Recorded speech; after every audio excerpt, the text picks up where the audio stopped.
SE2, the first conversation of 2026. I'm glad that you're here. We've had a few new subscribers, so it's really nice to send a special welcome also to you guys. So whether you are listening while mucking out, driving, or just sitting with a cup of something and watching, I want this to feel like a quiet conversation, not a lesson, as always.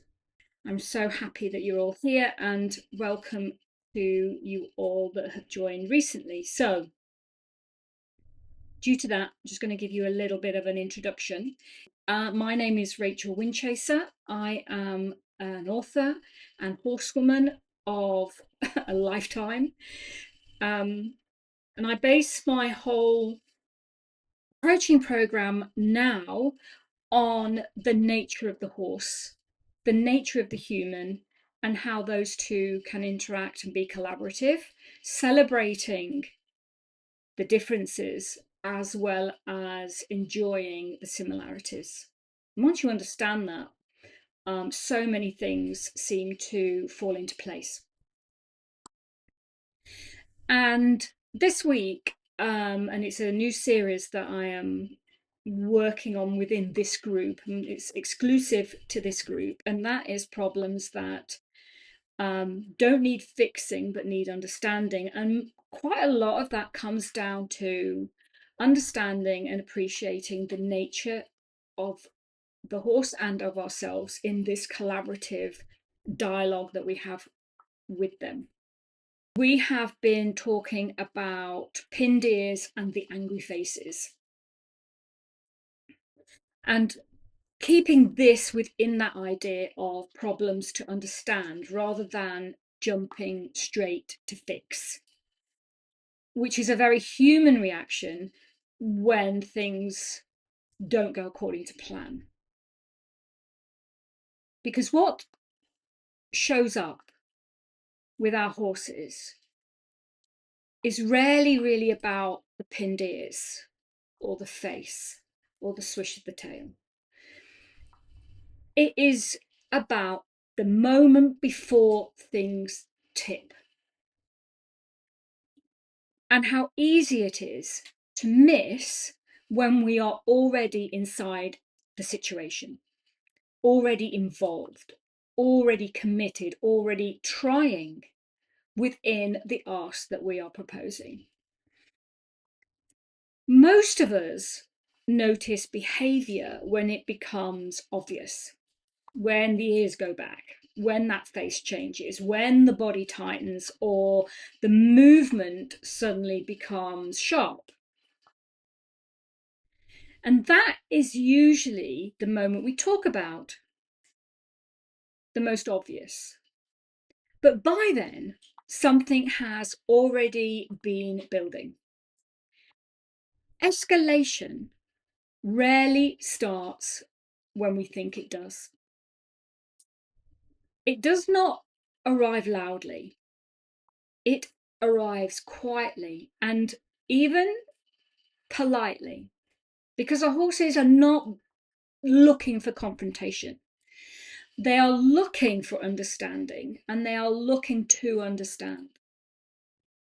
So when a horse stiffens just that little bit, the feel changes, our timing slips, and even if it's just by a fraction, it makes a difference. And often, without meaning to, we follow the energy and tighten too. Usually because we are already trying. Like I said, nobody goes in to think they're going to do a bad job. They want to do the best that they can for their horses in that moment. And part of that is being aware of our adjustments and being inside the moment. And that's usually because we care, because we are paying attention. But sometimes, if we are so deeply committed to the moment, so deep inside the moment, we forget to understand what is going on around us. We're paying attention because we want things to go well, but our attention becomes narrow because our want is so demanding of us. Horses, they live in sequence and in rhythm, and I speak about this quite a lot because it is important. It's an important part of their nature. One thing follows another. So when that sequence makes sense, things stay soft. When it does not, the nervous system will step in to protect. Remember, horses are constantly in a thought process of, am I safe? Now, pinned ears, we're going to focus just on the pinned ears for now because it is one of the most common questions that I get. Pinned ears sit somewhere in the middle of that sequence. They are not at the beginning and they are rarely at the end. They are information that something earlier did not quite land. What is interesting is that I notice how clearly we see this when it happens between horses, especially when they are being ridden. We recognize that crowding. We understand the discomfort of the horses when they start getting crowded. We see it when space is being ignored. And that discomfort reads and is clearly visible to understand. But when that same thing happens between us and the horse, it is much easier to miss. So whether on the ground or in the saddle, and I'm including leading in here, and leading is a topic that I will be deep diving into at some point in the future because it keeps repeatedly coming up about how difficult leading is. But I digress. Let me just bring you back here. So on the ground or in the saddle, we are already part of the picture. Our balance and our timing, our focus, all of it is in the mix. We don't have room to step out of it in that moment. We feel that we don't, but we do. There is always room to step out of a moment that is going to escalate. And what happens is if we don't, that space, that opportunity shrinks. During that time, we often jump to fixing. The moment we do that, the door is closed. Whereas understanding opens that door, gives us more space, gives us more pause, gives us more time. What I've noticed and what I see is people feeling that they are looping with their horses. So the horse gets unsure and comes closer. The human tightens because in that moment they are concerned. The horse feels that change and tries harder to manage the space. Horses will take over if they feel that clarity is not forthcoming. And when that happens, suddenly everything feels louder for us than anyone really wanted it to be. What breaks that loop is rarely a stronger correction.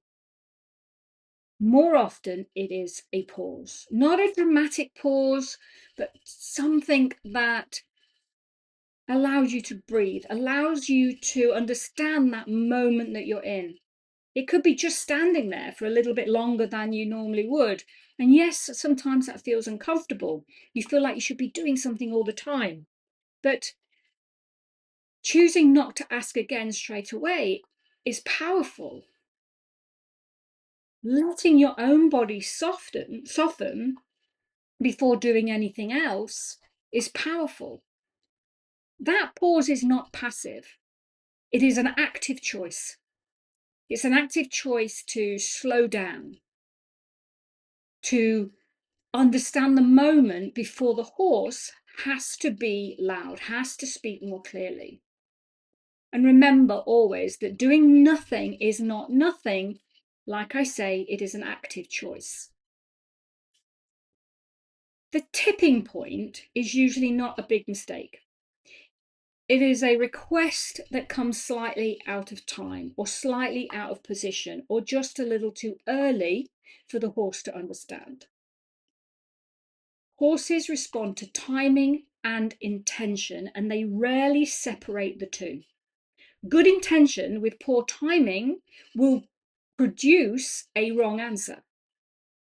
Good timing with poor intention will also produce a wrong answer. When something does not make sense, pressure feels confusing, not only for the horse, but also for us. And confusion turns into anxiety, and anxiety collapses that space. And when space collapses, the signals get bigger. We don't want to suppress expression. We want to notice sooner rather than later. We want to be responding while the signals are still small, still generous. Because small signals tells us there is still time, still room to adjust, still space for the conversation to stay quiet. And this is the work I keep coming back to. Not fixing behavior, not overriding emotion, but helping the moment slow down enough that both nervous systems, ours and our horses, can stay present with each other. So if you are listening to this and something feels familiar, I want to leave you with one thing to sit with. Where is the very first place you notice things tighten in your horse or in yourself before behavior becomes obvious? That place matters. That is not a problem to solve. That is information. And really, that is where the real conversation begins. So thank you for being here. And if this resonates, don't forget, you're welcome to share. And don't forget to subscribe so that you're aware of everything that comes up on my YouTube channel. And until next time, take care of yourself and take care of the horses who walk alongside you.